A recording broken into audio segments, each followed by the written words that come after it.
Seja bem-vindo ao audiolivro e podcast do meu livro, Seja Executivo e Não Executado. Planejamento profissional e pessoal em todas as idades. Eu sou Thomas F. Rioch, autor do livro e conhecido como o rei do networking e também apresentador do audiolivro. Vamos começar com o capítulo 1, Minha História. O ano era 1947 e o dia 4 de outubro. Encerrava-se a Segunda Guerra Mundial, iniciava-se a época do pós-guerra, que levou à Guerra da Coreia e depois à Guerra Fria entre os Estados Unidos e a União Soviética. Nessa fase, os americanos decidiram-se pela política de contenção ao comunismo, dando início a pesados investimentos em armamentos e artefatos nucleares, e passaram a auxiliar economicamente por meio do Plano Marshall os países europeus assolados pela guerra, permitindo assim que eles dessem início aos programas de reconstrução nacional. Foi nesse cenário, em McKees Rocks, em um bairro próximo a Pittsburgh, na Pensilvânia, que nasci. Foi o segundo filho, fruto da união de Rose e Thomas Rioch, que também tinha o Donald, e depois de mim deram vida ao Ronald.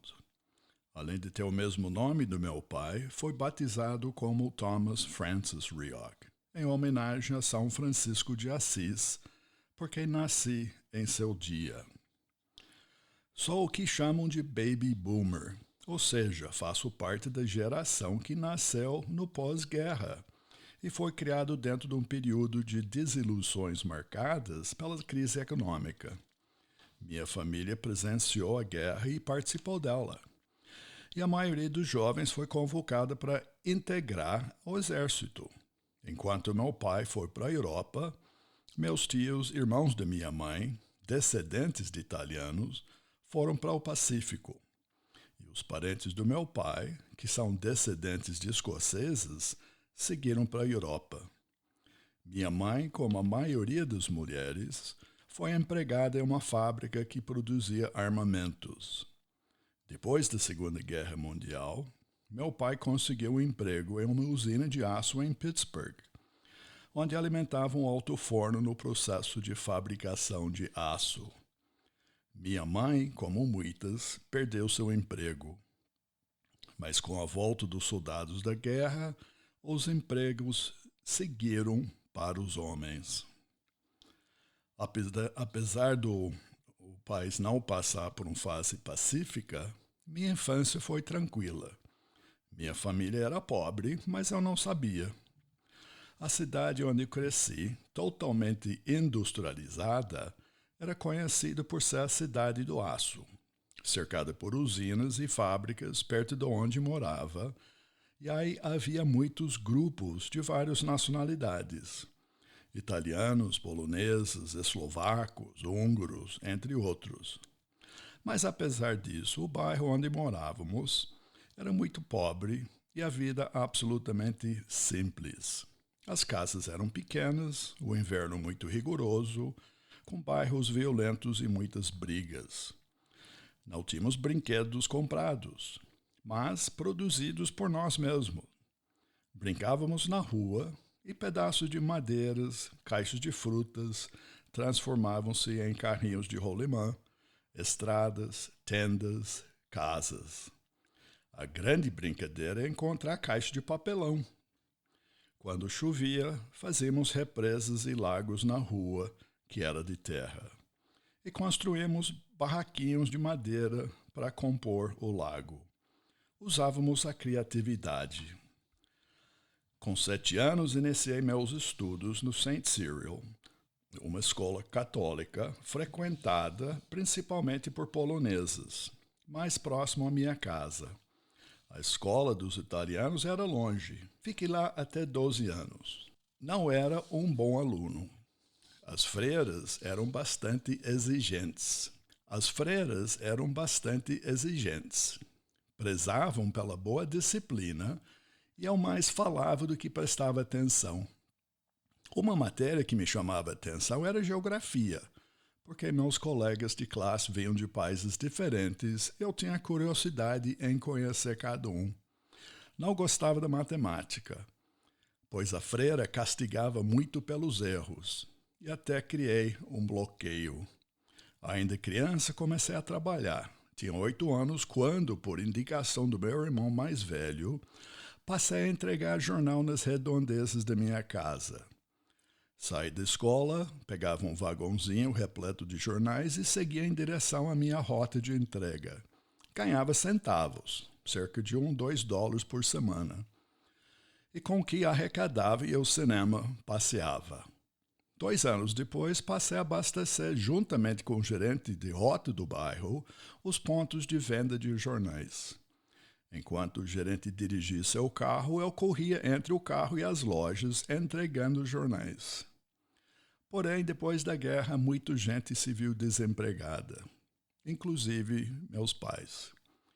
E por esse motivo, tivemos que mudar de cidade.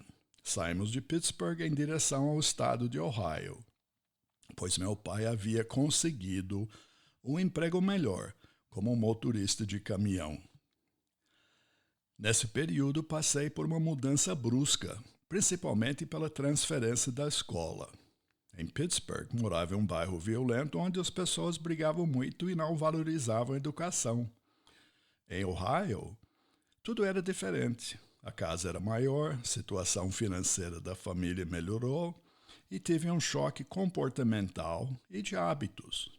Passei a estudar mais no Revere High School, em Bath, Ohio, e a frequentar um ambiente de maior nível econômico do que estava acostumado e por muitas vezes me senti até um peixe fora d'água. Precisei me adaptar. Um dos grandes hábitos que aprendi nessa escola preparatória para a faculdade foi o da leitura, como forma de lazer. A instituição de ensino tinha uma boa biblioteca, onde eu podia emprestar os livros que estavam expostos e levar para casa para ler. Também na época a escola tinha um clube do livro, onde podíamos comprar livros a preços bem acessíveis. Mesmo com essas mudanças, não deixei de trabalhar. Trabalhei como ajudante de açougueiro, cortando carnes em um açougue, e fui contratado por um drive-in, que é um cinema ao ar livre, para fazer pipoca, batata frita e hambúrguer. Depois, em setembro de 1965, quando tinha 18 anos, mais uma mudança tornou conta da minha vida. Dessa vez, ingressei no curso de Educação Industrial na Universidade Estadual Bowling Green, em Ohio, a 200 quilômetros de onde morava. Meu objetivo era de ser professor dessa disciplina e a adaptação ao novo ambiente foi natural. Por ser residente no estado, não pagava mensalidade, mas tinha que arcar com os gastos dos livros, moradia e alimentação. Nas horas vagas, trabalhava. Primeiro em um posto de gasolina, em seguida lavei pratos no restaurante comum dos universitários. E, de lavador, cheguei a ser supervisor dos funcionários que lá trabalhavam. No terceiro ano do curso superior, quando tinha 20 anos, consegui uma vaga como professor de educação industrial em um colégio chamado Brunswick High School. Estudava à noite e trabalhava durante o dia. Dava aulas para cerca de 180 alunos, atendia a 6 classes com 30 alunos cada. Foi uma experiência importante. Apesar de não ter maturidade suficiente, era o mais jovem de todos os professores, ministrar aulas nesse período foi um grande aprendizado, principalmente pelo contato com outros professores mais experientes. Fazer parte de uma escola como profissional pela primeira vez, com hierarquias, me fez crescer.